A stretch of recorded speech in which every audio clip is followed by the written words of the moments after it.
May mga pag-ibig na nagsisimula sa tamis, ngunit nagtatapos sa pait. Handa na ba kayong pakinggan ang isang kwentong susubok sa tibay ng isang puso na ilang beses nang sinugatan? Sabi nila, ang pagpapakumbaba ay isang magandang katangian. Pero paano kung ang pagpapakumbaba mo ay unti-unti nang nagiging dahilan ng iyong pagkaalipin? Hanggang kailan mo kayang lunukin ang iyong pride para sa taong sinumpaan mong mamahalin? Lalo na kung siya mismo ay walang ginagawa para ipagtanggol ka. Ang mga ilaw mula sa dambuhalang chandelier ng Hacienda de Silvanas ay kumikinang na parang mga bituin sa loob ng mansyon. Isang string quartet ang marahang tumutugtog sa sulok, nagbibigay ng eleganteng himig sa gabing iyon. Punong-puno ang bulwagan ng mga bisitang mayayamang kaibigan at kamag-anak ng pamilya Ilustre. Lahat ay nakabihis ng magagara para sa ika-60 kaarawan ni Doña Amaranta Ilustre. Sa gitna ng lahat ng ito, nakatayo si Liana Almario Ilustre.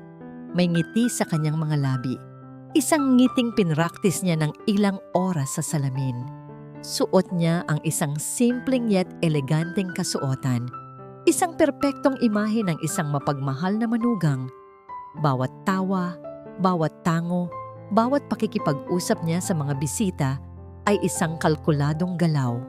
Isa itong pagtatanghal at siya ang pangunahing aktres sa isang dula-dulaan ng masayang pamilya. Mahal, ayos ka lang?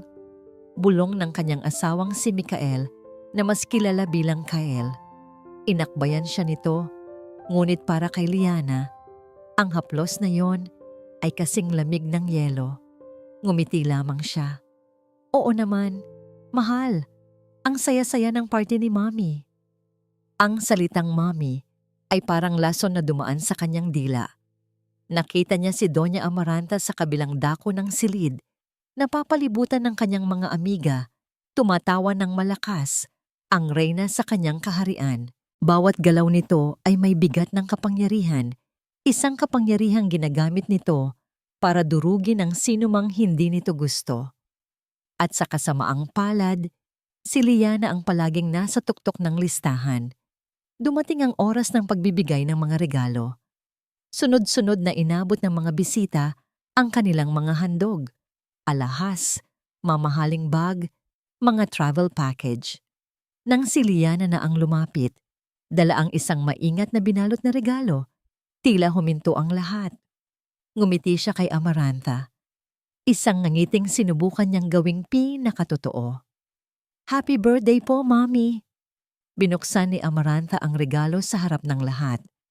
Isa itong first edition na kopya ng paboritong libro ng Don, ang yumaong asawa ni Amaranta. Isang regalong pinag-isipan at hinanap ni Liana ng ilang buwan.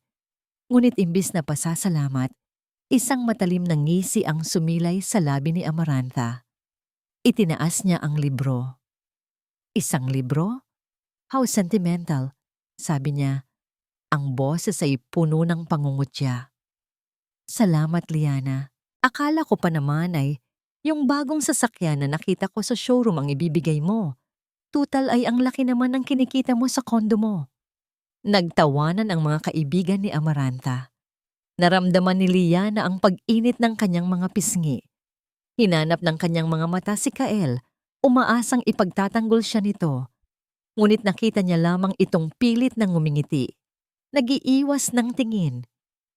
Sa sandaling iyon, gumuho ang maliit na pag-asang natitira sa puso ni Liana. Hindi na niya kinaya. Tahimik siyang nagpaalam at nagtungo sa kusina para uminom ng tubig para makahinga. Ngunit ang kapayapaang hinahanap niya ay hindi dumating. Sumunod sa kanya si Amaranta. Ang mga mata ay nag-aapoy sa galit. Anong klaseng eksena ang ginagawa mo? Simula ni Amaranta sa mababang boses na puno ng bagsik. Pinapahiya mo ako sa harap ng mga bisita ko. Wala po akong ginagawang masama, mahinahong sagot ni Liana, kahit na nanginginig na ang kanyang mga kamay. Wala. Tumawa si Amaranta ng mapakla. Huwag mong kalimutan kung saan ka nanggaling, Liana. Kung hindi lang dahil sa anak ko, Hindi ka makakatapak sa lugar na ito. Akala mo dahil may sarili kang pera, dahil may kondo ka, ay pantay na tayo? Hinding-hindi. Hindi po yun ang tingin ko sa sarili ko. Giit ni Liliana. May bahid na ng tapang sa kanyang boses. Ang kondo na yon ay pinaghirapan ko at hindi ako pumunta rito para bastusin ninyo. Ang huling mga salita ang tila nagpaapoy sa galit ni Amaranta. Ang kanyang muka ay nagbago, naging isang maskara ng purong poot. Sa isang mabilis na galaw na hindi inaasahan ni Liana, itinaas ni Amaranta ang kanyang kamay. Isang malutong na tunog ang umalingaw-ngaw sa buong bulwagan, ang sampal. Naramdaman ni Liana ang matinding hapdi sa kanyang pisngi, ngunit mas matindi ang sakit na tumusok sa kanyang puso. Ang lahat ng ingay ay biglang nawala. Ang tugtog ng quartet, ang bulungan ng mga bisita, lahat ay napalitan ng isang nakabibinging katahimikan. Lahat ng mga mata ay nakatuon sa kanya. Ang kanyang mga mata, na nagsisimula ng mamasa, ay desperadong hinanap si Kael. Nakita niya ito, nakatayo malapit sa pinto. Ang muka ay puno ng gulat at takot. Takot hindi para sa kanya, kundi takot sa sarili nitong ina. Walang ginawa si Kael, walang sinabi. Nanatili lang siyang nakatayo. Isang estatwang simbolo ng kanyang kaduwagan. Iyon na ang huling patak. Dahan-dahang itinuwid ni Liana ang kanyang pagkakatayo. Hindi niya pinunasan ang luhang nagsimulang pumatak sa kanyang pisngi. Tiningnan niya si Amarantha. Hindi na may takot, kundi may isang bagay na bago. Isang malamig at matigas na bagay na nabuo mula sa durog niyang puso. Pagkatapos ay ibinaling niya ang tingin sa kanyang asawa, isang tinging puno ng pagkasuklam at pamamaalam. Walang sinabing salita. Tumalikod si Liana. Naglakad siya palabas ng kusina, dumaan sa gitna ng mga bisitang nakatingin sa kanya na parang mga estatwa. Ang bawat hakbang niya ay mabigat, ngunit may kasamang bagong determinasyon. Pagkasakay niya sa kanyang kotse, doon bumuhos ang lahat ng kanyang luha. Humagulgol siya, hindi lang dahil sa sakit ng sampal, kundi dahil sa sakit ng katotohanang nag-iisa siya.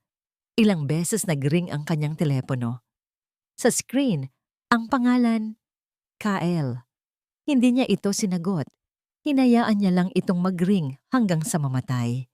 Pagdating niya sa kanyang tahimik na kanlungan, ang Solara Residences, dumiretso siya sa banyo. Tiningnan niya ang kanyang sarili sa salamin. Isang babaeng may pulang marka ng palad sa pisngi, may mga matang mugto sa kaiiyak. Ngunit habang tinititigan niya ang kanyang refleksyon, unti-unting humupa ang kanyang mga hikbi. Ang kalungkutan sa kanyang mga mata ay napalitan ng apoy. Pinunasan niya ang kanyang mga luha gamit ang likod ng kanyang palad, hindi na may hinanakit, kundi may galit at desisyon. Ang babaeng kaawa-awa sa salamin ay nagsimulang maglaho. Tapos na. Bulong niya sa katahimikan ng kanyang banyo. Tapos na. Kinabukasan, ang araw ay sumikat na parang walang nangyari. Ngunit para kay Liana, ang lahat ay nagbago na. Hindi na siya ang babaeng umiyak hanggang sa makatulog. Paggising niya, wala nang bakas ng luha sa kanyang mga mata. Napalitan ito ng isang malinaw at malamig na resolusyon. Kumilos siya ng may kakaibang kalmadong layunin, naligo, nagbihis, at naghanda ng almusal para sa kanyang mga anak na sina Sinag at Ulan na uuwi mula sa lola ng mga ito sa panig niya mamayang hapon. Nadatnan siya ni Kael sa kusina, nakatayo sa tabi ng coffee machine, perpektong nakabihis na parang isang asawang walang problema. Ang itsura ni Kael ay kabaligtaran, gusot ang damit. Namumugto ang mga mata, isang larawan ng isang taong pinagsakluban ng langit at lupa. Mahal. Simula niya, ang boses ay paos. Hindi ako nakatulog. Tinatawagan kita buong gabi. Na silent mode ang phone ko. Sagot ni Liana, hindi man lang siya tinitingnan. Inabot niya ang isang tasa ng kape kay Kael. Ang galaw niya ay normal, halos mekanikal. Ngunit iyon ang lalong nagbigay ng kaba kay Kael. Ang katahimikan ni Liana ay mas nakakatakot kaysa sa anumang sigaw. Liana, patawarin mo ako. Pakiusap ni Kael. Sinusubukang abutin ang kanyang kamay, ngunit umiwas si Liana. Hindi ko alam ang gagawin ko. Si Mommy. Ayos lang, Kael. Putol ni Liana sa kanya. Ang boses niya ay patag. Walang emosyon. Naiintindihan ko. Pero ang sinasabi ng kanyang mga mata ay iba. Sinasabi nito, naiintindihan kong duwag ka. Naiintindihan kong pinili mo siya. At naiintindihan kong tapos na tayo. Umalis si Kael, papunta sa trabaho na may mabigat na puso. Ngunit may kaunting pag-asa na baka sakaling lumamig din ang ulo ni Liana. Hindi niya alam na habang papalabas siya ng pinto, ang asawa niya ay nagsisimula nang buwagin ang mundong akala niya ay sa kanila. Nang masiguro niyang wala na si Kael, pumasok si Liana sa kanilang banyo. Inilak niya ang pinto. Kinuha niya ang kanyang telepono at nag-dial ng isang numero mula sa memorya. Attorney Robles, Liana po ito. Sabi niya, sa mahinang boses, ngunit puno ng diin. Kailangan ko ng serbisyo ninyo. It's about my property, the Solara Residences Unit. Sa kabilang linya, ang boses ng kanyang matagal ng abogado ay nag-aalala, ngunit professional. May problema ba, Liana? Gusto ko itong ibenta, agad, diretsong sabi ni Liana. At kailangan kong siguruhin na ang lahat ng proseso ay confidential. Walang dapat makaalam, lalo na ang pamilya ilustre. Pagkatapos ng tawag, naramdaman ni Liana ang unang pagyanig ng takot sa ilalim ng kanyang determinasyon. Paano kung mabigo siya? Ngunit iwinaksin niya ito. Ang alaala ng sampal, ang imahe ng pananahimik ni Kael ay sapat na panggatong para ituloy ang nasimulan. Pumunta siya sa kanyang study sa isang malaking painting na nakasabit sa dingding. Sa likod nito ay isang wall safe. Maingat niyang binuksan ito. Sa loob, kasama ng ilang alahas at mahahalagang dokumento ay isang makapal na folder. Kinuha niya ito at inilapag sa kanyang mesa. Condominium Certificate of Title at sa ilalim nito ang kanyang pangalan, Liana S. Almario. Ang kanyang pangalan pagkadalaga. Habang hinahaplos niya ang papel, bumalik ang isang alaala. 5 taon na ang nakalipas, naroon siya sa opisina ng developer, mas bata, puno ng pangarap, kasama ang isang batang Kael na puno rin ng pagmamahal para sa kanya. Pinirmahan niya ang mga dokumento gamit ang perang pinag-ipunan niya mula sa kanyang sariling disenyo at negosyo, bago pa man siya ikasal. Ito ang kanyang tagumpay, ang kanyang santuaryo, ang kanyang patunay na kaya niyang tumayo sa sarili niyang mga paa. This is for our future, mahal, sabi niya noon kay Kael. Isang lugar na matatawag nating sariling atin kung saan tayo ang masusunod. Isang mapait na ngiti ang gumuhit sa kanyang labi. Ang lugar na yon ay naging hawla. Ipinatikom niya ang kanyang kamao at tinawagan ang pinakamagaling na real estate broker na kilala niya. Carla, si Liana ito, sabi niya. Ang boses ay matatag na ngayon. I'm selling my penthouse unit at Solara. I need a buyer, fast and discreet, at kailangan kong makuha ang buong asking price, 15 million, non-negotiable. Narinig niya ang pagkabigla sa boses ni Carla, ngunit bilang isang professional, mabilis itong sumagot. Of course, Liana. Ako na ang bahala. I'll make some calls. Ang maghapon ay dumaan na parang isang panaginip. Naglinis si Liana ng bahay, inayos ang mga gamit, at inihanda ang pagdating ng kanyang mga anak. Bawat kilos ay isang paraan para hindi isipin ang bigat ng kanyang desisyon. Nang mag-aalas 4 ng hapon, habang naghahanda siya ng merienda, tumunog ang kanyang telepono. Si Carla. Huminga siya ng malalim bago sagutin. Liana, that was fast.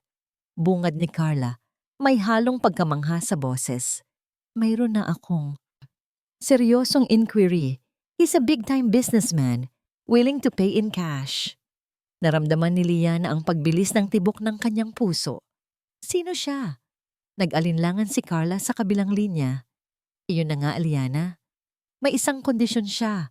Gusto niyang manatiling anonymous hanggang sa araw ng pirmahan. Huminto ito sandali bago sabihin ang mga salitang magpapabago sa lahat. May isang interesadong buyer, Ma'am Liana, pero ayaw niyang ipasabi ang pangalan niya. Sa loob ng kanyang magarbong opisina sa Makati, hindi mapakali si Mikael Kael Ilustre. Ang mga numero sa spreadsheet sa kanyang computer screen ay lumalabo, naghahalo-halo hanggang sa mawalan ng kahulugan. Ang tanging malinaw sa kanyang isipan ay ang imahe mula kagabi, ang pagtaas ng kamay ng kanyang ina, ang malutong na tunog ng sampal, at ang mga mata ni Liana, mga matang puno ng sakit, na unti-unting napalitan ng isang bagay na mas malamig pa sa yelo bago ito tumalikod sa kanya. Sinubukan niyang tawagan ito kaninang umaga pagdating sa opisina, ngunit diretso lang itong napupunta sa voicemail. Ang bawat hindi sinasagot na tawag ay isang karayom na tumutusok sa kanyang budhi. Sinubukan niyang paalisin ang alaala. Sinasabi sa sarili na magiging maayos din ang lahat. Palagi namang nagiging maayos. Magagalit si Liana, lilipas din, at babalik sila sa dati. Ngunit sa kaibuturan niya, alam niyang iba na ngayon. Ang sampal na yon ay hindi lang isang sampal. Iyon ay isang lindol na yumanig sa pundasyon ng kanilang pagsasama at naramdaman niya ang mga bitak na lumalaki sa bawat segundong lumilipas. Sir Kyle? Napapitlag siya nang marinig ang boses ng kanyang sekretarya. Yes? Tumatawag po si Doña Amaranta, line 1. Bumigat ang kanyang paghinga. Kinuha niya ang telepono na parang isang sentensya ng kamatayan. Mami? Mikael, pumunta ka sa hasyenda mamayang tanghali. Mag-usap tayo. Utos ng boses sa kabilang linya, walang bahid ng pagsisisi. Pagdating ni Kael sa mansyon, nadatnan niya ang kanyang ina sa hardin, kalmadong nag-aalaga ng mga rosas na parang walang nangyari. Mami, kailangan nating pag-usapan ang nangyari kagabi. Simula ni Kael, sinisikap na magkaroon ng tapang. Humarap sa kanya si Amarantha. Tinanggal ang kanyang gardening gloves. Ano ang dapat pag-usapan? Ang pambabastos ng asawa mo sa akin? Sa harap ng mga bisita ko? Hindi niya kayo binastos, ma. Giit ni Kael at sinampal niyo siya. Sobra na yon. Isang matalim na tingin ang ipinukol sa kanya ni Amarantha. Isang tinging laging nagpapahina sa kanyang mga tuhod. So, kinakampihan mo na siya ngayon? Laban sa sarili mong ina? Mikael, pinalaki kita para maging ilustre. At ang babaeng iyon, sa bawat pagkakataon, ay ipinapamukha sa atin na hindi niya kailangan ang pangalan natin dahil may sarili siyang pera. Ang kondo na tinitirhan ninyo ang nagbibigay sa kanya ng kayabangan. Hindi yan totoo, Mami. Mahal niya ako. Tumawa si Amarantha. Pagmamahal ba ang tawag sa hindi paggalang sa ina ng kanyang asawa? Makinig ka sa akin, anak. Hanggat ang ari-ariang yon ay nakapangalan sa kanya, palagi siyang magkakaroon ng kapangyarihan laban sa'yo, laban sa pamilyang ito. Panahon na para ilagay siya sa kanyang lugar. Anong ibig ninyong sabihin? Tanong ni Kael, kahit na may hinala na siya kung saan ito patungo. Kaibigan ko ang isa sa mga pinakamagaling na abogado sa bansa. Maaari tayong gumawa ng paraan, sabi ni Amarantha. Ang boses ay naging parang ahas na nanunukso. Kumbinsihin mo siyang ilipat ang pangalan ng titulo sa'yo. Sabihin mong para ito sa seguridad ng mga anak ninyo. Sabihin mo kahit ano. Gawin mo ang lahat, Mikael, para ito sa pamilya. Umalis si Kael sa hasyenda. Nagulong-gulo ang isip. Ang maliit na tapang na inipon niya ay nadurog na parang alikabok sa ilalim ng bakal na kalooban ng kanyang ina. Pag-uwi niya ng bahay, nadatnan niya ang isang eksenang lalong dumurog sa kanyang puso. Sa sala, nakaupo si Liana sa sahig, kasama sina Sinag at Ulan. Tinuturuan niya ang mga ito kung paano bumuo ng isang puzzle. Ang tawa ng kanyang mga anak ay pumuno sa silid, isang tunog na dati nagbibigay sa kanya ng kapayapaan, ngunit ngayon nagpaparamdam sa kanya ng matinding pagkakasala. Tumingin sa kanya si Liana. Ang nangiti nito para sa mga bata ay biglang naglaho nang makita siya. Bumalik ang malamig na maskara sa mukha nito. Tumayo ito. Sinag, Ulan, maghugas na kayo ng kamay. Malapit na ang hapunan. Sumunod ang mga bata at naiwan silang dalawa ni Liana sa katahimikan. Tinitigan niya ang asawa, ang babaeng pinangakuan niyang proprotektahan. Ngunit ano ang ginawa niya? Hinayaan niya itong masaktan. At ngayon, ito siya. Pinaplano ang isa na namang pagtataksil. Gawin mo para sa pamilya. Umalingaw-ngaw ang boses ng kanyang ina sa kanyang isipan. Ngunit habang tinitingnan niya si Liana at ang mga anak nila na masayang naghahanda sa kusina, natanong niya ang sarili, aling pamilya? Gabi na. Ang mga bata ay tulog na. Si Liana ay nasa kanilang silid, tahimik na nagbabasa ng libro sa kama, nagpapanggap na hindi nararamdaman ang kanyang presensya. Huminga ng malalim si Kael, pinawisan ang kanyang mga palad. Bawat hakbang palapit sa kanya ay parang paglalakad sa ibabaw ng bubog. Umupo siya sa gilid ng kama. Hindi gumalaw si Liana. Liana, halos pabulong niyang sabi. Dahan-dahang ibinaba ni Liana ang kanyang libro at tiningnan siya. Ang mga mata ay walang mababasang emosyon. Naghihintay. Nilunok ni Kael ang bara sa kanyang lalamunan. Ang mga salita ng kanyang ina ay nag-uunahan sa kanyang utak. Isinantabi niya ang kanyang konsensya. Ipinikit niya ang kanyang mga mata sa sakit na idudulot ng kanyang mga salita. Mahal, simula niya, ang boses ay nanginginig ng bahagya. Pwede bang pag-usapan natin yung tungkol sa kondo? Ang tanong ni Kael ay nanatiling nakabitin sa malamig na hangin ng kanilang silid tulugan. Tinitigan siya ni Liana at sa unang pagkakataon, sa loob ng maraming taon, wala na siyang nakitang anino ng lalaking minahal niya. Ang nasa harap niya ay isang mensahero lamang, isang sunod-sunuran na inutusan ng reyna nito. Pag-usapan ng kondo? Ulit ni Liana. Ang boses ay kalmado, ngunit may talim. Ngayon pa talaga, Kael. Matapos ang lahat ng nangyari, ang pag-aari ko pa rin ang inaatupag ninyo. Napaiwas ng tingin si Kael, puno ng pagkakasala. Hindi sa ganoon, mahal. Iniisip ko lang ang future natin, ng mga bata. Isang tuyong tawa ang kumawala sa lalamunan ni Liana. Ang future ba na sinasabi mo ay yung future kung saan ang lahat ng pinaghirapan ko ay mapupunta sa pangalan mo para makontrol ng ina mo? Tumayo siya. Kinuha ang kanyang unan at kumot. Sa sofa ako matutulog at huwag mo nang uulitin ang tanong na yan. Ang kanyang malamig na pagtanggi ay mas matindi pa sa anumang sigaw. Iniwan niya si Kael na nakatulala sa kama, nalulunod sa sarili niyang kaduwagan at pagsisisi. Kinabukasan, maagang umalis si Liana. Sinabi niyang may mahalaga siyang kliyenteng kailangang kausapin. Ang totoo, papunta siya sa isang meeting na babago sa takbo ng kanyang buhay. Pinili niya ang isang tahimik na coffee shop sa loob ng isang 5-star hotel sa BGC. Isang lugar na elegante, ngunit hindi maingay. Perpekto para sa isang lihim na transaksyon. Dumating siya 10 minuto bago ang takdang oras. Pinapakalma ang sarili. Ang puso niya ay kabog ng kabog. Ito na yon. Eksaktong 10:00, isang lalaki ang pumasok sa coffee shop. Nasa mga huling bahagi ng 40s, matangkad, nakasuot ng isang simple ngunit mamahaling suit.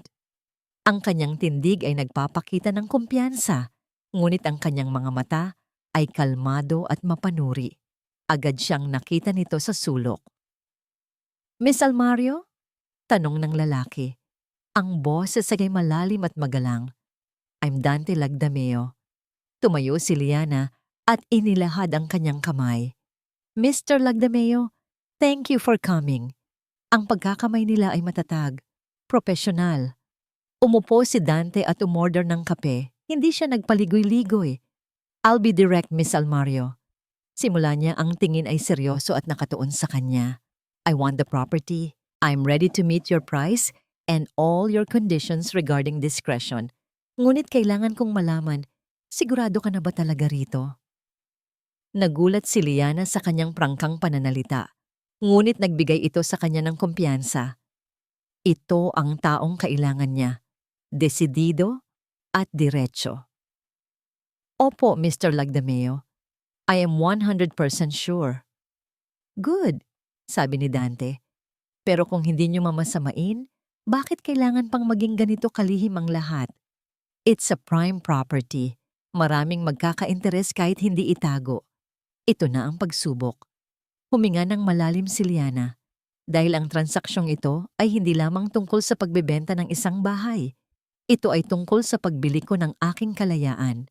Hindi nagbago ang ekspresyon ni Dante, ngunit may bahagyang pagtango sa kanyang ulo, tila naiintindihan ang bigat ng kanyang sinabi. Tinitigan siya nito ng ilang sandali. Ang Illustre family. Matagal na silang makapangyarihan. Nakita ko kung paano nila nakuha ang kapangyarihang yan. I knew your late father-in-law. Parang may malamig na tubig na ibinuhos kay Liana. Natigilan siya. Kakilala ninyo siya? Ang kanyang pag-iingat ay biglang naging alinlangan. Kakampi ba ito ng mga ilustre? Isa ba itong patibong? Kilala ko ang pamilyang pinasok mo, Liana. Pagpapatuloy ni Dante, ang boses ay mahinahon, ngunit may bigat ng nakaraan. Kilala ko ang pamamalakad nila, lalo na ni Amarantha. Ang negosyo ng pamilya ko, kami ang isa sa mga una nilang biniktima. Maraming taon na ang nakalipas. Walang awa ang mga ilustre kapag may gusto silang makuha. Bawat salita ni Dante ay tumatagos sa puso ni Liana. Ang lalaking nasa harap niya ay hindi estranghero sa sakit na idinudulot ng pamilyang iyon. Nang sinabi ng broker ko na may isang confidential na bentahan ng penthouse unit na pag-ari ng isang Almario Illustre, sabi ni Dante, alam ko na agad.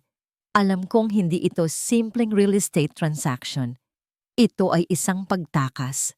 Nawala ang lahat ng salita sa isip ni Liana. Sa loob ng napakaraming taon, siya lang mag-isang lumalaban. Ngayon, sa harap niya ay isang taong nakakaunawa sa kanyang pinagdadaanan nang hindi niya kailangang magpaliwanag. Pakiramdam niya ay nakita at naintindihan siya sa unang pagkakataon. Kaya ito, paghihiganti para sa inyo? Tanong niya, halos pabulong na. Isang maliit at mapait na ngiti ang sumilay sa labi ni Dante. Hindi paghihiganti, sabihin na nating pagtatama ng balanse, hustisya. Nakikita ko sa iyo ang parehong determinasyon na mayroon ang tatay ko bago nila siya sinira. Ang kaibahan lang, hawak mo ang sandatang hindi nila kayang agawin. Ang titulo ng bahay na yon ay legal at sayo lamang, at sapat ang talino mo para gamitin ito. Sumanandal si Dante sa kanyang upuan.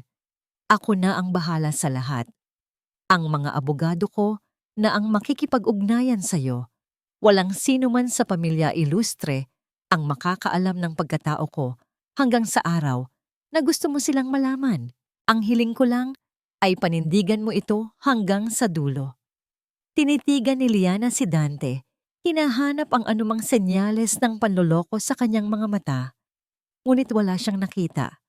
Tanging isang tahimik at matatag na pag-unawa. Hindi ito tulong na may kapalit. Ito ay isang alyansa. Isang alyansang hindi niya inaasahan, ngunit kailangang-kailangan niya. Isang alon ng kaluwagan at panibagong lakas ang bumalot sa kanya. Inilahad niya ang kanyang kamay sa ibabaw ng mesa. Deal, Mr. Lagdameo. Tinanggap ito ni Dante at muling kinamayan. Mas matatag kaysa kanina. Dante? Tawagin mo akong Dante. Tumayo na sila para umalis. Bago sila maghiwalay, binigyan siya ni Dante ng isang huling, makahulugang tingin. Isang tingin ng respeto at pangako. Hayaan mong tulungan kitang bawiin ang dapat ay sa'yo, Liana. Hindi lang ang bahay, kundi ang dignidad mo. Umuwi si Liana mula sa kanyang pakikipagkita kay Dante na may bagong tuklas na lakas. Ang bigat sa kanyang dibdib ay bahagyang gumaan, napalitan ng isang mapanganib ngunit nakakapanabik na pag-asa. Sa kauna-unahang pagkakataon, sa loob ng mahabang panahon, naramdaman niyang hawak niya ang mga string ng sarili niyang manika. Maaga siyang umuwi dahil nais niyang makasama ang kanyang mga anak bago pa man dumating si Kael. Nais niyang yakapin sina Sinag at Ulan at singhutin ang kanilang amoy para ipaalala sa sarili kung para kanino ang laban na ito. Ngunit pagpasok pa lang niya sa lobby ng Solara Residences, isang pamilyar at hindi magandang pakiramdam ang kumalat sa kanyang sistema.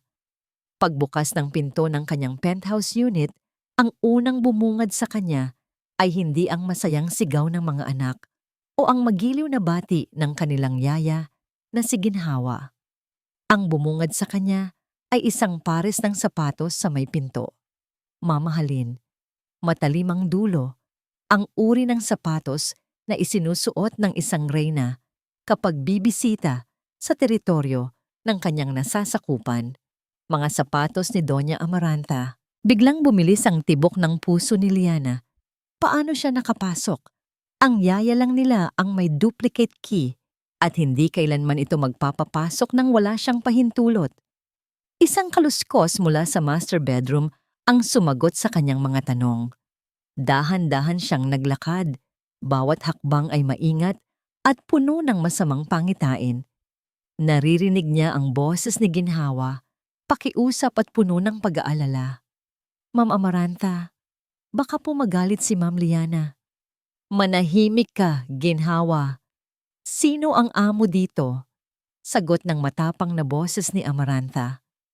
Pagdating ni Liana sa bukana ng kanilang silid, ang nakita niya ay isang eksenang nagpatigil sa kanyang paghinga at nagpadilim sa kanyang paningin.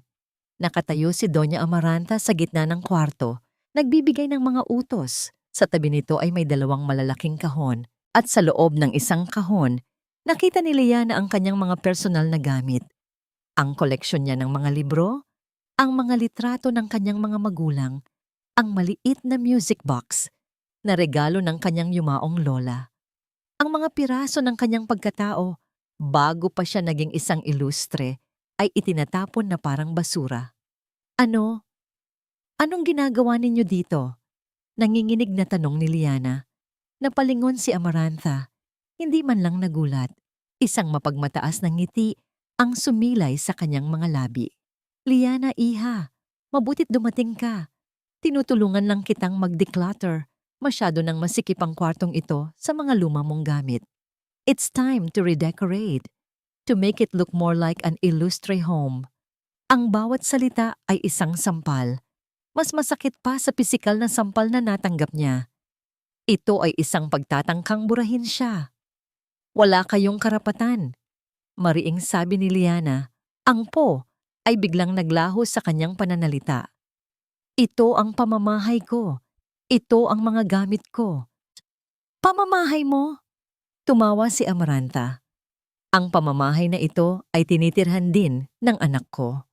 At bilang ina niya, may karapatan ako dito. Lumapit ito at kinuha ang isang litrato mula sa kahon. Litrato ni Liana, kasama ang kanyang mga magulang noong graduation niya. Mga bagay na tulad nito, nagpapaalala lang sila kung saan ka nanggaling.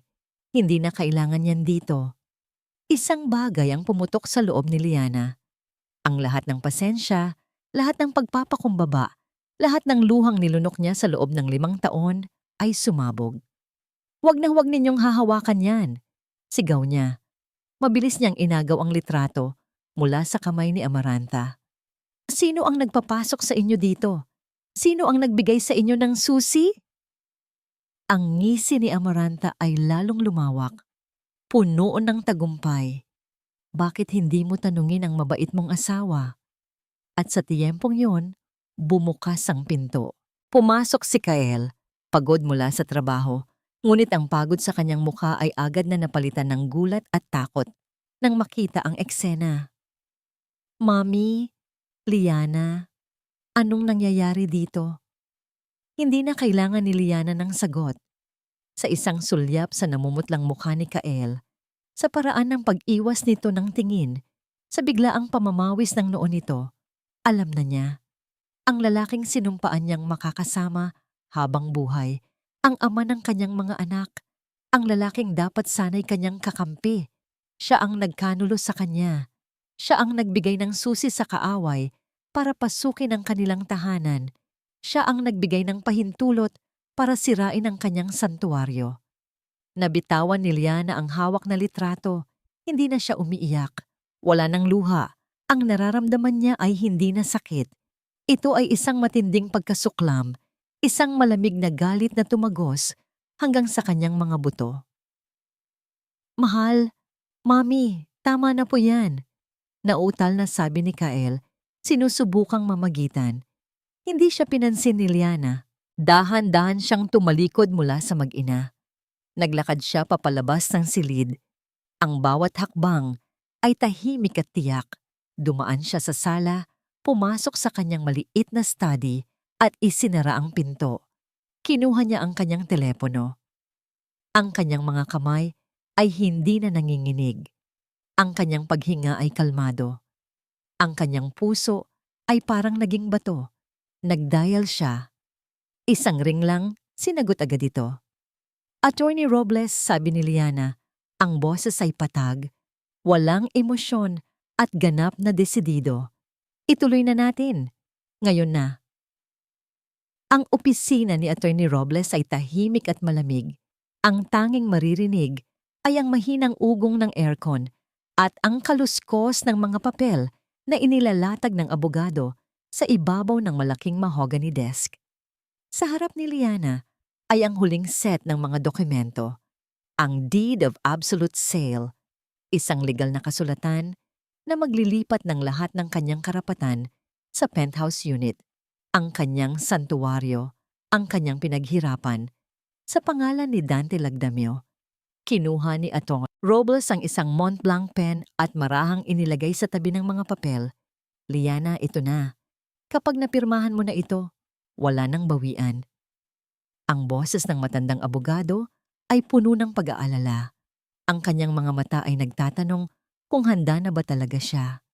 Tumango si Liana, ngunit ang kanyang mga kamay sa ilalim ng mesa ay magkayakap ng mahigpit, nanginginig ng bahagya. Ang panulat sa harap niya ay tila may bigat ng 100 kilong bakal. Habang nakatitig siya sa linya kung saan isusulat ang kanyang pangalan, ang mga letra sa papel ay unti-unting lumabo. Ang kanyang isipan ay lumipad pabalik. Sa unang araw na tumapak sila ni Kael sa walang lamang unit, ang amoy ng bagong pintura, ang alingawngaw ng kanilang mga boses sa malawak na espasyo, binuhat siya ni Kael na parang bagong kasal. Welcome home, Mrs. Illustre. Bulong nito sa kanya, ang mga mata ay kumikinang sa pagmamahal at mga pangarap. Sa araw na inuwi nila ang kambal mula sa ospital, ang unang yak ni Sinag sa nursery na siya mismo ang nagdisenyo. Ang mahimbing na tulog ni Ulan sa kanyang bisig habang pinapanood nila ang paglubog ng araw mula sa kanilang malaking bintana sa mga Pasko na puno ng ilaw at tawanan. Sa mga simpleng umaga kung saan ginigising siya ni Kael na may dalang kape. Sa bawat sulok ng bahay na yon ay may nakakabit na alaala, isang piraso ng buhay na pinangarap niyang magiging perpekto. Isang mainit na likido ang namuo sa kanyang mga mata, ngunit mabilis niya itong pinigilan. Hindi ngayon, hindi na siya iiyak para sa nakaraan. Ang pirma na ito ay hindi para sa buhay na nawala, kundi para sa buhay na naghihintay. Kinuha niya ang panulat. Ang kamay niya ay hindi na nanginginig. Sa isang mabilis, pinal, at matatag na guhit, isinulat niya ang kanyang pangalan, Liana S. Almario Illustre. Ang tunog ng dulo ng panulat sa papel ay parang tunog ng pagsasara ng isang mabigat na pinto. Tapos na.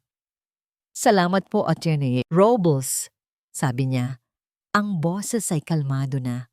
Inabot ng abogado ang isang sobre sa kanya. Sa loob nito ay ang manager's check na katumbas ng 15 milyong piso. Inabot din nito sa kanya ang isang susi. Ipinahanda na ni Mr. Lagdamio, paliwanag ng abogado. Isang fully furnished na condo unit sa Makati. Mas maliit, pero ligtas. Maaari kayong manatili doon hanggat kailangan ninyo habang naghahanap ng permanenteng matitirhan. Tiningnan ni Liana ang susi sa kanyang palad. Malamig, simple, ngunit para sa kanya, ito ang susi ng kanyang kalayaan. Samantala, sa penthouse unit ng Solara Residences, ang kapaligiran ay puno ng kasiyahan. Naghanda ng isang espesyal na hapunan si Doña Amarantha na dinala pa ang kanilang sariling kasambahay para magluto. Ang mesa ay puno ng mamahaling pagkain at alak. Si Kael, si Amarantha, at ang kapatid ni Kael ay naroon, nagdiriwang. "Ang galing ng ginawa mo kanina, Mami," sabi ng kapatid ni Kael. "Naipakita mo talaga kay Liana kung sino ang dapat masunod sa pamilyang ito." Ngumiti si Amarantha, isang nangiting puno ng pagmamalaki. Panahon na para matuto siya. Ang lahat ng pagre-rebelding iyan ay dahil sa kondo na ito. Dahil pakiramdam niya, mayroon siyang sariling kaharian. Ngayon, maipapaalala na natin sa kanya na siya ay isang ilustre lamang. Si Kael ay tahimik lamang sa isang sulok. Sunod-sunod ang tungga sa kanyang baso ng wine. May isang bahagi sa kanya na nakakaramdam ng tagumpay. Ang boses ng kanyang ina na nagsasabing tama ang kanyang ginawa. Ngunit may isang mas malaking bahagi na nilalamon ng pagkakasala. Lalo na kapag naaalala niya ang walang emosyong mukha ni Liana bago ito umalis kanina. "Huwag ka nang malungkot dyan, anak," sabi ni Amarantha. Napapansin ang pananahimik ni Kael. "Ginawa mo ang tama. Para ito sa pamilya. Sa wakas, natuto ka ng maging tunay na lalaki, isang tunay na ilustre. Ngayon, ang lugar na ito ay tunay ng magiging sa atin. Pwede na nating ipa-renovate, alisin ang mga bakas ng pagkaprobinsyana." Itinaas ni Amarantha ang kanyang kupita. Ang mga mata ay kumikinang sa tagumpay. Tumingin siya kay Kael, na pilit nang ngumiti pabalik. "Isang tagay," deklara niya, "para sa bagong simula ng pamilya ilustre sa pamamahay na ito." Itinuon niya ang kanyang paningin sa kanyang anak na lalaki. Ang kanyang boses ay puno ng kasakiman at kapangyarihan. "Sa wakas, anak, ang lahat ng ito ay magiging sayo." Ang tawanan at ingay ng mga kubyertos ay umalingaw-ngaw sa loob ng penthouse unit. Ang pamilya ilustre, sa pangunguna ni Doña Amarantha, ay nagpapatuloy sa kanilang pagdiriwang. Ang alak ay malayang dumadaloy at ang bawat isa ay lasing na sa pakiramdam ng kapangyarihan at tagumpay.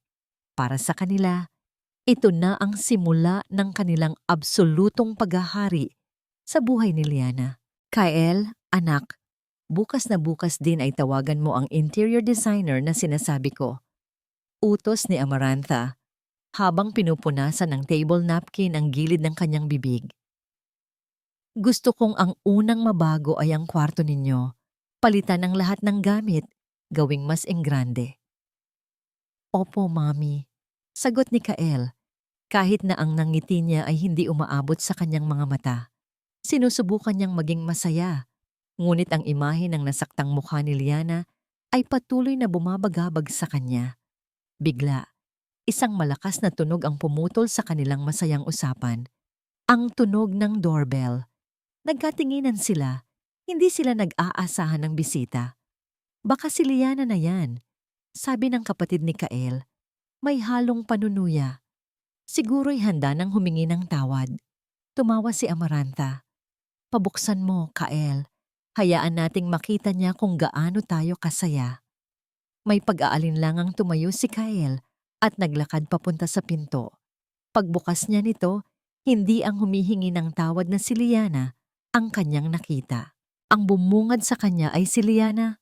Oo, ngunit hindi ang Lianang kilala niya. Nakatayo ito roon. Tuwid ang likod, suot ang isang itim na business dress. Ang kanyang mukha ay kalmado, ang kanyang mga mata ay walang emosyon. Ngunit sa likod ng katahimikang iyon ay isang bagyong nagbabadyang manalasa. At hindi siya nag-iisa. Sa kanyang tabi ay si Attorney Robles at sa likod nito ay dalawang lalaking nakasuot na hindi niya kilala. Ang musika at tawanan sa loob ay biglang tumigil. Lahat ng mata ay napunta sa pinto. Liana, anong ibig sabihin nito? Tanong ni Kael. Nalilito. Hindi siya sinagot ni Liana. Naglakad ito papasok na para bang isa siyang estranghero sa sarili niyang pamamahay. Sumunod ang kanyang mga kasama. Ang hangin ay biglang bumigat sa tensyon. Anong ginagawa mo dito? At sino ang mga kasama mo? Mataray na tanong ni Amarantha. Tumatayo mula sa kanyang upuan. Humarap si Liana, hindi sa kanya, kundi kay Attorney Robles. Isang tango lang ang ibinigay niya. Lumapit si Attorney Robles sa hapagkainan at may inilapag na isang folder. Binuksan niya ito at iniharap sa kanila. Magandang gabi po, magalang ngunit matatag na sabi ng abogado. Ako si Attorney Robles, ang legal counsel ni Ginamang Aliana Almario. Ang mga kasama ko naman ay representative ng bagong may-ari ng property na ito. Isang nakabibinging katahimikan ang bumalot sa silid.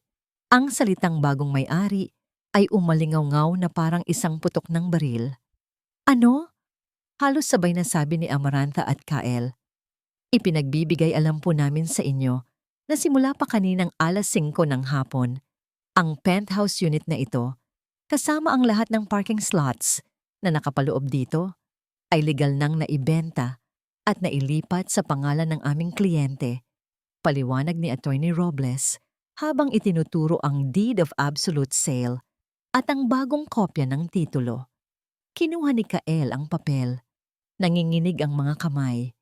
Binasa niya ang mga salita, ngunit hindi ito maproseso ng kanyang utak. Nakita niya ang pirma ni Liana. Nakita niya ang pangalan ng bagong may-ari, Dante Lagdameo. Hindi ito totoo. Bulong ni Kael. Tumingin siya kay Liana. Ang kanyang mga mata ay puno ng hindi makapaniwalang sakit. Liana, paano mo nagawa ito? Nagbebenta ka? Ang pamamahay ng anak ko? Sigaw ni Amarantha. Ang muka ay namumula na sa galit. Wala kang karapatan. Sa wakas, nagsalita si Liana. Ang boses niya ay malamig, matatag, at bawat salita ay tumatagos na parang yelo. Dito ka nagkakamali, Amarantha, sabi niya. Tinawag ito sa pangalan sa unang pagkakataon. Ang kondo na ito ay hindi kailanman naging pamamahay ng anak mo. Ito ay pag-aari ko. Binili ko ito gamit ang sarili kong pera bago pa ako naging ilustre. At mayroon akong lahat ng karapatan na gawin ang kahit anong gusto ko rito. Humarap siya sa buong pamilya ilustre. Ang kanyang tingin ay parang bakal. Bilang representate ng bagong may-ari, pagpapatuloy niya, binibigyan ko kayo ng 24 na oras para lisanin ang lugar na ito. Kunin ninyo ang lahat ng gamit na pag-aari ninyo. Pagkatapos ng 24 oras, anumang maiiwan dito ay ituturing ng basura. Parang bombang sumabog ang kanyang mga salita. Hindi mo magagawa sa amin to, sigaw ni Amarantha. Ang boses ay nagiging desperado na. Kaano-ano ka ba namin? Asawa ka ng anak ko. Manugang kita. Ngumiti si Liana. Isang nangiting walang bahid ng saya. Isang nangiting mapait. Ang sampal mo kagabi ang sumira sa lahat ng yan, sabi niya. At ang pagtataksil ng anak mo ang tuluyang nagbaon dito sa limot. Lumapit si Kael, nagmamakaawa. Liana, mahal, pakiusap. Huwag mong gawin to. Mag-usap tayo. Tinitigan siya ni Liana at sa mga mata niya, nakita ni Kael ang lahat ng pagmamahal na dati naroon, ngayon ay abo na lang. Huli na ang lahat para sa pag-uusap, Kael. Tapos na ang panahon ng pakikinig ko. Panahon na para kayo naman ang makinig. Muling humarap si Liana kay Amarantha, na ngayon ay hindi na makapagsalita sa tindi ng gulat at galit. Hindi mo magagawa sa amin to, ulit ni Amarantha. Ang boses ay nanginginig na. Tumingin si Liana ng diretso sa mga mata ng babaeng sumira sa kanyang buhay. Nagkamali ka, sagot niya. Ang bawat salita ay malinaw at pinal. Nagawa ko na. Nang tumalikod si Liana at ang kanyang mga kasama, ang katahimikan na naiwan nila ay mas mabigat pa sa isang pagsabog. Sa loob ng ilang segundo, walang gumalaw sa pamilya Ilustre. Nakatayo lang sila, napapalibutan ng mga labi ng kanilang selebrasyon. Ang mamahaling pagkain na hindi na nila malulunok. Ang alak na ngayon ay lasang-lason. Ang unang bumagsak ay ang kopita mula sa nanginginig na kamay ni Doña Amarantha. Ang tunog ng nabasag na kristal sa sahig na gawa sa marmol ang gumising sa kanilang lahat mula sa pagkatulala. Hindi, bulong ni Amarantha, ang kanyang boses ay basag. Hindi maaari. Pagkatapos ay dumating ang gulo. Ano pang tinatayo-tayo ninyo dyan? Sigaw ni Amarantha. Ang kanyang dating eleganteng kilos ay napalitan ng isang desperadong pagkasiraulo. Mag-impake. Kunin ninyo ang lahat ng kayang kunin. Ang mga alahas, ang mga gamit. Hindi tayo aalis dito na walang dala. Ang penthouse unit ay naging isang eksena ng kaguluhan. Ang mga kasambahay na dinala ni Amarantha ay nagmamadaling naglalagay ng mga gamit sa mga maleta. Ang kapatid ni Kael ay kinukuha ang mga mamahaling palamuti. Ngunit si Amarantha ang pinakagimbal sa lahat. Nagmistula siyang isang reyna na inagawan ng korona. Tumatakbo sa bawat silid, hinahakot ang anumang mahawakan na nagpapaalala sa kanya ng karangyaan. Mga kurtina, mga painting, kahit mga unan. Ang babaeng dati puno ng poise at kapangyarihan ay isa na lamang anino ng kanyang sarili. Ang mukha ay puno ng galit at hindi makapaniwalang pagkabigo. Nakatayo lang si Kael sa gitna ng lahat, parang isang estatwa. Ang kanyang isip ay tumatakbo, sinusubukang hanapan ng butas ang nangyari. Isang patibong, isang masamang biro. Ngunit ang mukha ni Liana kanina, ang malamig, pinal, at walang awang determinasyon, ay nagsasabing totoo ang lahat. Kael, huwag kang tumunganga dyan. Tulungan mo ako. Sigaw ng kanyang ina. Doon na bumigay si Kael. Isang pulang ulap ng galit at pagsisisi ang bumalot sa kanya. Humarap siya sa kanyang ina. At sa unang pagkakataon, sa buong buhay niya, nakita ni Amarantha ang isang apoy sa mga mata ng kanyang anak na hindi niya kayang kontrolin. Tulong? Sigaw ni Kael pabalik. Ang boses ay puno ng sakit at akusasyon. Pagkatapos ng lahat, kayo ang may kasalanan nito, Mami. Natigilan si Amarantha. Anong sinasabi mo? Ako pa ngayon ang may kasalanan. Ang ahas na yun ang nanloko sa atin. Niloko niya tayo dahil tinulak natin siya. Giit ni Kael, lumalapit sa ina.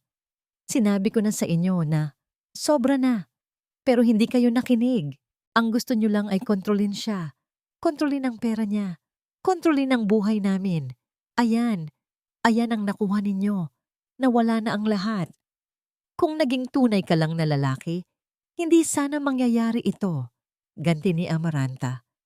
Kung kinuha mo lang sana ang kontrol sa asawa mo noon pa. Ang pagiging tunay na lalaki ba ay ang pagsunod sa lahat ng gusto ninyo? Ang pagiging tunay na lalaki ba ay ang hayaang saktan ng asawa ko sa harap ko? Sumabog si Kael. Sinira ninyo ako, Mami. Sinira ninyo ang pamilya ko.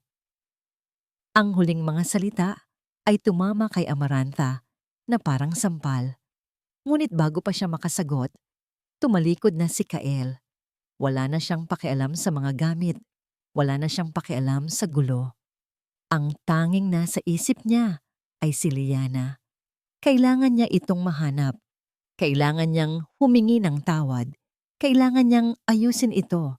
Kumaripas siya ng takbo palabas ng unit, hindi pinapansin ang mga tawag ng kanyang ina. Pumasok siya sa elevator, bumaba sa parking lot, at pinaharurot ang kanyang sasakyan palabas ng Solara Residences. Isang lugar na ilang minuto lang ang nakalipas, ay tinawag pa niyang sa kanya. Nagsimulang pumatak ang malakas na ulan. Hinahampas ang kanyang windshield na parang mga luhang hindi niya mailabas. Saan siya pupunta? Saan niya hahanapin si Liana? Tinawagan niya ang telepono nito. Diretso sa voicemail, tinawagan niya ulit. Voicemail at ulit at ulit. Pinuntahan niya ang bahay ng mga magulang ni Liana. Sarado. Madilim. Walang tao. Pinuntahan niya ang paborito nilang coffee shop, ang parke kung saan sila unang nag-date. Wala. Si Liana, kasama ang kanilang mga anak, ay parang bulang naglaho. Itinigil niya ang sasakyan sa isang madilim na gilid ng kalsada. Ang ulan ay lalong lumalakas. Ang kanyang pag-asa ay unti-unting nauubos, napapalitan ng isang malamig at nakakakilabot na katotohanan. Sinubukan niya ulit. Nag-text siya. Liana, mahal, nasaan ka? Pakiusap, mag-usap tayo. I'm so sorry, patawarin mo ako. Gagawin ko ang lahat. Nag-antay siya. Bawat segundo ay parang isang oras. Tinitigan niya ang screen ng kanyang telepono. Nagdarasal na mag-reply ito. Nabigyan siya ng kahit isang maliit na sinag ng pag-asa. Pagkatapos ng ilang minuto, umilaw ang screen. Isang notification. Galing kay Liana. Nanginginig niyang binuksan ito. Ito ay isang maikling mensahe. Walang emosyon, walang paliwanag. 4 na salita lamang na tumapos sa lahat. Huli na ang lahat, Kael. Binitawan niya ang telepono.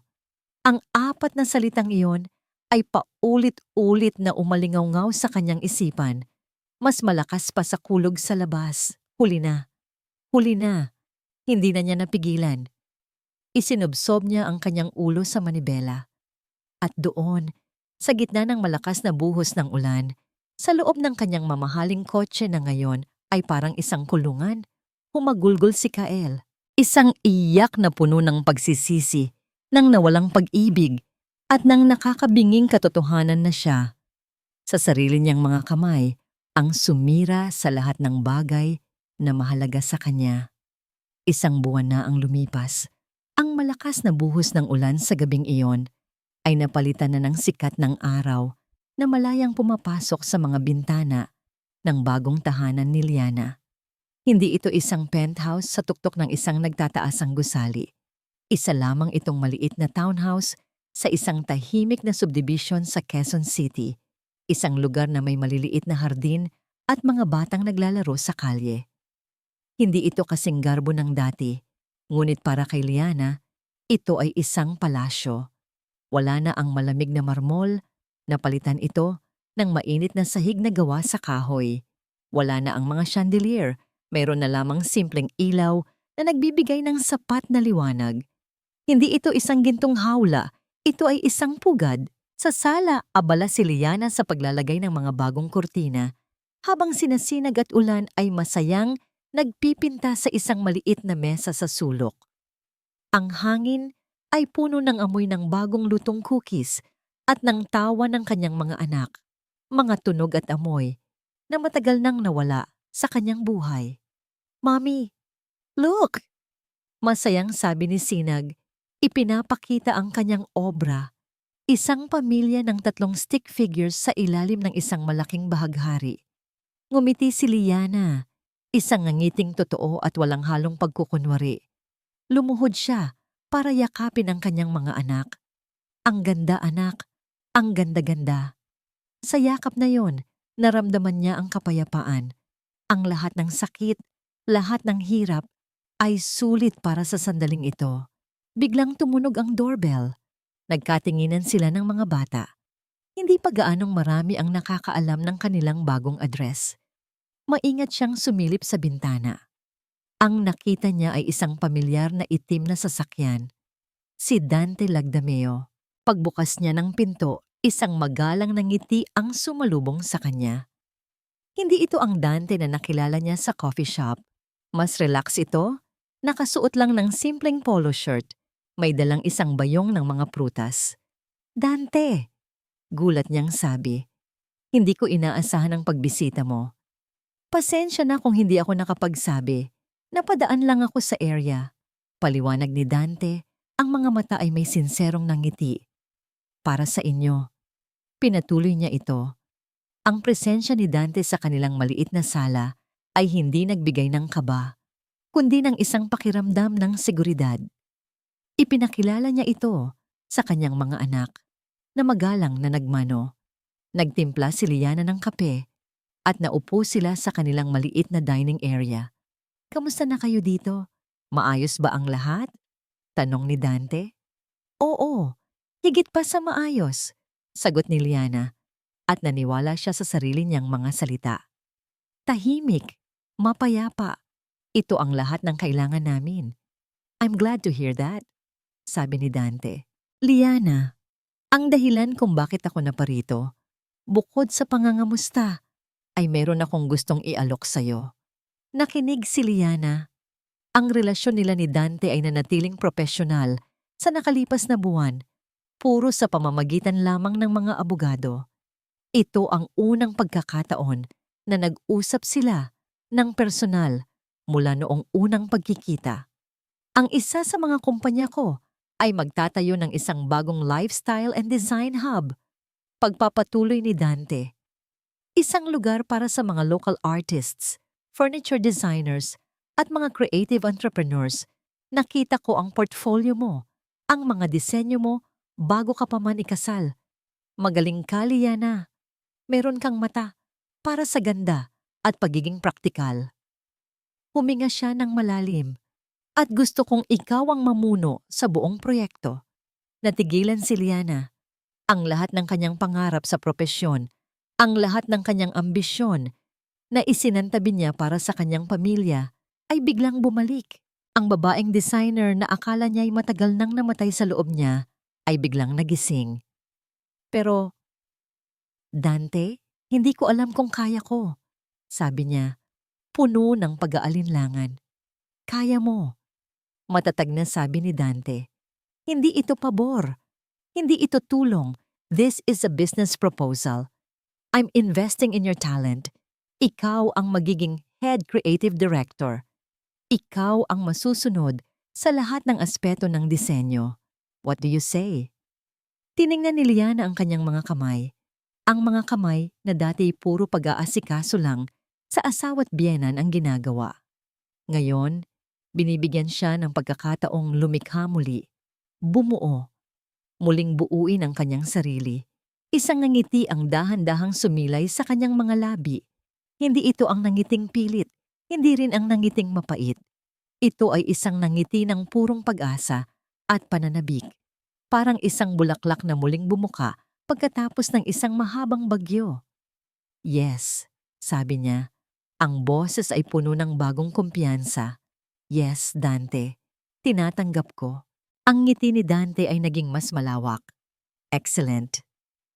Sa sandaling iyon, habang nag-uusap sila tungkol sa mga plano para sa hinaharap, naramdaman ni Liana na ang lahat ay nasa tamang lugar. Ang nakaraan ay nasa likod na niya. Ang hinaharap ay isang blankong canvas na naghihintay na kulayan niya. Ngunit kung kailan niya naramdaman ang tunay na kapayapaan, muling tumunog ang doorbell. Nawala ang nangiti sa kanyang mukha. Sino naman kaya iyon? Lumapit siya sa pinto. Ang puso niya ay biglang kinabahan. Pagbukas niya nito, ang lahat ng kulay sa kanyang bagong mundo ay tila naglaho. Nakatayo sa labas ng kanyang pinto si Kael. Gusot ang damit. Payat. May balbas na tumutubo. Ang mga mata ay namumugto at puno ng isang desperasyon na hindi pa niya nakita kailanman. Mukha itong anino ng lalaking minsan niyang minahal. Liana, sabi ni Kael, ang boses ay basag at puno ng pagsisisi. Nahanap din kita. Hinawakan nito ang kanyang kamay. Ang paghawak ay malamig at nanginginig. Liana, patawarin mo ako. Bigyan mo ako ng isa pang pagkakataon. Nanatili si Liana sa harap ng kanyang pinto. Hawak ang kamay ni Kael na parang isang malamig na bato. Sa loob ng ilang sandali, walang nagsalita. Ang mga salita ni Kael ay umalingaw-ngaw sa kanyang tainga. Ngunit ang mga ito ay walang kapangyarihan na gumalaw sa kanyang puso. Ang lalaking nasa harap niya ay isang anino na lamang ng dati. Patawarin mo ako, Liana. Ulit ni Kael. Ang boses ay desperado. Alam kong nagkamali ako. Lahat kami. Pero pakiusap, bumalik ka. Ang mga bata, namimiss ka nila. Namimiss ko kayo. Tumingin si Liana sa kanyang mga matang puno ng sakit at pagsisisi. Kael, bakit ka nandito? Ang boses niya ay kalmado. Halos walang emosyon, ngunit ang kalmadong yon ay mas nakakatakot pa sa galit. Gusto kong humingi ng tawad. Gusto kong ayusin ang lahat, sabi ni Kael. Sinusubukang hawakan ang kanyang braso, ngunit umiwas si Liana. Handa akong lumaban kay Mami. Handa akong gawin ang lahat para sa'yo at sa mga anak natin. Ngumiti si Liana, isang malungkot na ngiti. Huli na ang lahat para lumaban, Kael. Hindi mo dapat pinayagan na umabot sa ganito. Narinig ni Dante ang usapan mula sa loob at dahan-dahang lumabas. Nakatayo siya sa likod ni Liana. Isang tahimik ngunit matatag na presensya. Tiningnan ni Kael si Dante at sa kanyang mga mata nagkaroon ng bahid ng selos at pagtataka. Kael, pumasok ka muna, sabi ni Liana. Hindi tayo pwedeng mag-usap dito. Pumasok si Kael sa loob. Nagulat nang makita si Dante. Umupo sila sa sala. Isang awkward na katahimikan ang bumalot sa kanila. Ipinahatid ni Liana ang kanyang mga anak kay Yaya Ginhawa sa kabilang kwarto para hindi marinig ang usapan. Ano ang gusto mong mangyari? Tanong ni Liana. Diretsahan. Gusto kong bumalik ka sa akin. Gusto kong buuin ulit ang pamilya natin. Pakiusap ni Kael. Ang kanyang mga mata ay nagmamakaawa. Mami, hindi na siya katulad ng dati. Nagkakaproblema siya sa pera. Naubos ang lahat ng investment niya nang dahil sa nangyari. Nakita mo ba ang balita? Ang Illustre Holdings bagsak na. Narinig ni Liana ang balita. Nakita niya ang pagbagsak ng kumpanya ng Illustre. Nakita niya kung paano gumuho ang imperyo na binuo ni Amaranta sa kasakiman, ngunit walang tuwa sa kanyang puso. Tanging isang matinding pag-unawa sa karmang gumagana. Hindi ko na kayang bumalik sa'yo, Kael, sabi ni Liana. Ang kanyang boses ay malumanay, ngunit matatag. Alam kong may kasalanan din ako dahil hinayaan kong apak-apakan ako. Hinayaan kong saktan ako ng matagal dahil sa pangarap kong magkaroon ng buo at masayang pamilya. Pero natuto na ako. Ang pag-ibig, Kael, hindi ito dapat nagpapahirap. Hindi ito dapat nagpapababa ng pagkatao mo. Pero, mahal pa rin kita, Liana, sabi ni Kael. Nagsisimula ng umiyak. At alam kong mahal mo rin ako. Tiningnan siya ni Liana. Oo, minahal niya si Kael. Minahal niya ito ng buong puso. Ngunit ang pag-ibig na yon ay nasunog na sa abo, kasama ng kanyang pagpapatawad. Kael, pinatawad na kita, sabi ni Liana. Pinatawad ko na kayo ni Mami, pero hindi ibig sabihin noon ay babalikan ko ang isang relasyon na sumira sa akin. Pinatawad ko kayo hindi para bigyan kayo ng isa pang pagkakataon, kundi para maging malaya ako, para makapagpatuloy ako. Pero ang mga bata ay mahalaga sa akin at karapatan mong makita sila. Magagawa natin ang isang visitation arrangement sa pamamagitan ng abogado, sabi ni Liana. Ang kanyang tinig ay nagtatakda ng isang malinaw na hangganan. Pero bilang asawa mo, wala na ako, Kyle. Tapos na ang lahat. Tumayo si Liana. Lumapit siya sa bintana. Tinitigan ang asul na kalangitan. Naramdaman niya ang isang huling paghila ng sakit sa kanyang puso. Isang paalam sa pag-ibig na hindi kailanman naging sapat. Ngunit ang sakit na yon ay hindi na namumuo. Ito ay dumadaan lang, parang hangin. Hindi ko na kayang mabuhay sa anino ng pamilya mo, Kael. Patuloy ni Liana, hindi humaharap sa kanya. Gusto kong bumuo ng sarili kong liwanag. At ang liwanag na yon ay hindi maaring sumikat kung patuloy akong nasa loob ng madilim na hawla na binuo ninyo. Sa isang sandali ng katahimikan, naramdaman ni Kael ang katotohanan ng kanyang mga salita. Ang kanyang mga balikat ay unti-unting lumundo. Ang lahat ng pag-asa ay naglaho mula sa kanyang mga mata. Sa wakas, naintindihan niya. Ito ang katapusan. Tumayo si Kael. Lumapit siya kay Liana. Sa unang pagkakataon sa gabing iyon, nagsalita si Dante. Kael, sabi ni Dante. Ang boses ay matatag. Panahon na para umalis ka. Tumingin si Kael kay Dante at pagkatapos ay muli kay Liana. Walang pagbabago sa ekspresyon nito. Ngayon, isang bagay na pamilyar ang nakita niya sa mga mata ni Liana. Ang parehong malamig na determinasyon mula sa araw na yon sa penthouse. Umalis si Kael. Ang kanyang mga hakbang ay mabigat. Pagkalabas niya ng pinto, narinig ni Liana ang tunog ng pagpihit ng doorknob. Huminto si Kael sa labas ng pinto. Huling tingin sa bahay na yon. Huling tingin sa babaeng pinakawalan niya. Pagkatapos ay dahan-dahang isinara ni Liana ang pinto. Ang tunog ng pagpihit ng doorknob ay isang huling, pinal na pahayag. Ang pinto ay sarado na. Ang kabanata ay tapos na. Gabi na. Ang bahay ay tahimik na. Ang tanging maririnig ay ang banayad na tunog ng mga kuliglig sa labas at ang mahimbing na paghinga ni Sinag at Ulan mula sa kanilang silid. Matapos umalis ni Kael at matapos magpaalam ni Dante, naiwan si Liana sa katahimikan ng kanyang bagong buhay. Hindi siya malungkot. Hindi rin siya masaya sa paraang maingay at nagbubunyi. Ang nararamdaman niya ay isang malalim at matatag na kapayapaan.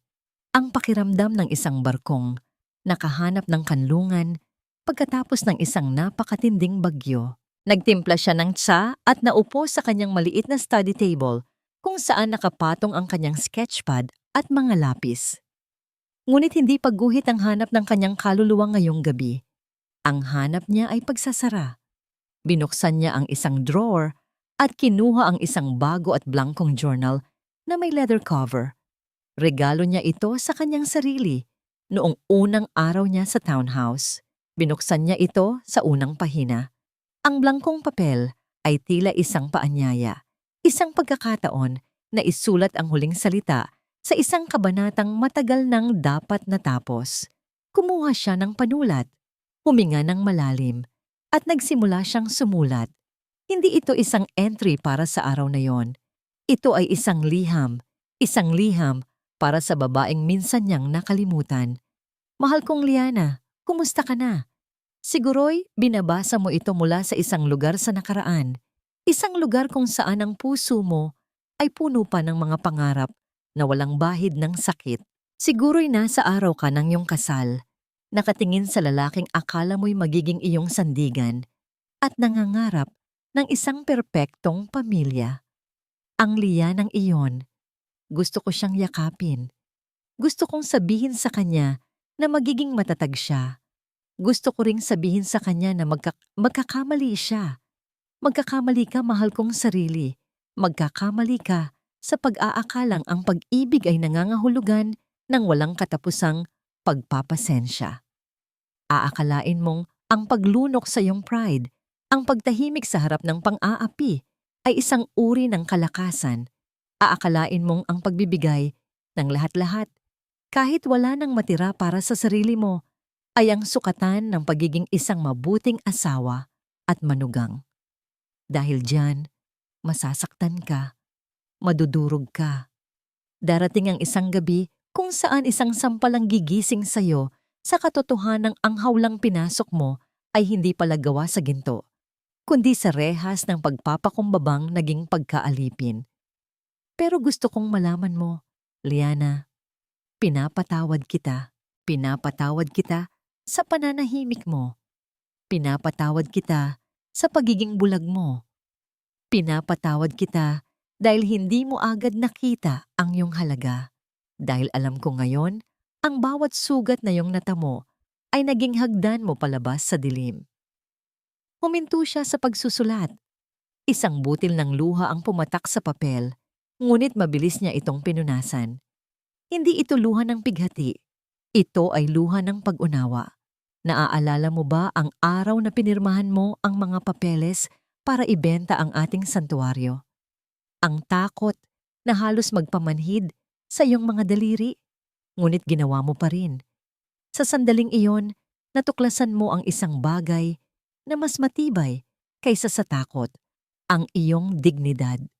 Natutunan mong ang pag-ibig sa sarili ay hindi pagiging makasarili. Ito ay isang pangangailangan para mabuhay. Ngayon, malaya ka na. Ang kapatawarang ibinigay mo kay Kael kanina ay hindi para sa kanya. Para sa iyo iyon. Ang pagsasara ng pintong iyon ay hindi pagtataboy sa kanya, kundi pagyakap sa sarili mong hinaharap. Huwag kang matakot magmahal muli, pero huwag na. Huwag ka nang papayag na magmahal sa paraang kinakailangan mong paliitin ang iyong sarili para magkasya sa mundo ng iba. Ang iyong mundo ay malawak. Ang iyong mga pangarap ay matayog. Ang iyong puso, kahit ilang beses pang nabasag, ay may kakayahang maghilom at tumibok ng mas matatag kaysa dati. Huwag mo akong kalimutan. Ang babaeng minsang nangarap ng buong puso. Dahil ang mga pangarap niya ang nagbigay sa iyo ng lakas para bumangon.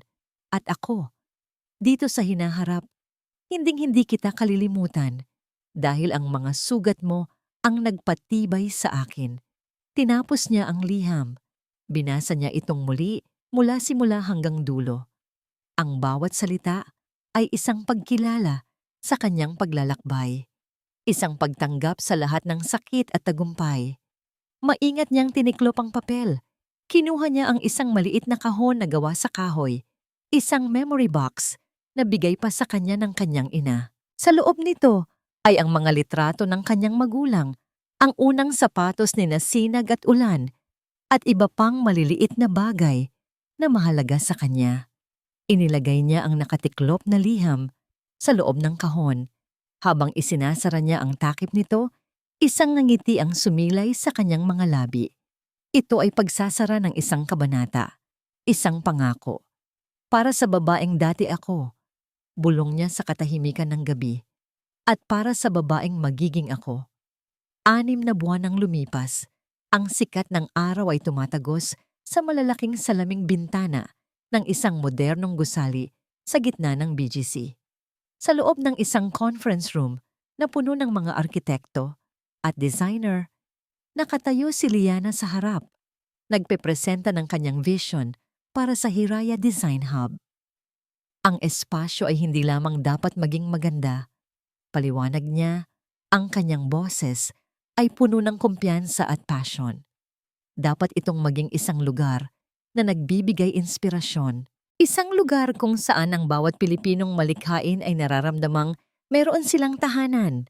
Ang babaeng nagsasalita ay malayo na sa Lianang nakilala natin sa simula. Ang kanyang buhok ay maikli na, nagbibigay sa kanya ng isang sariwa at matapang na anyo.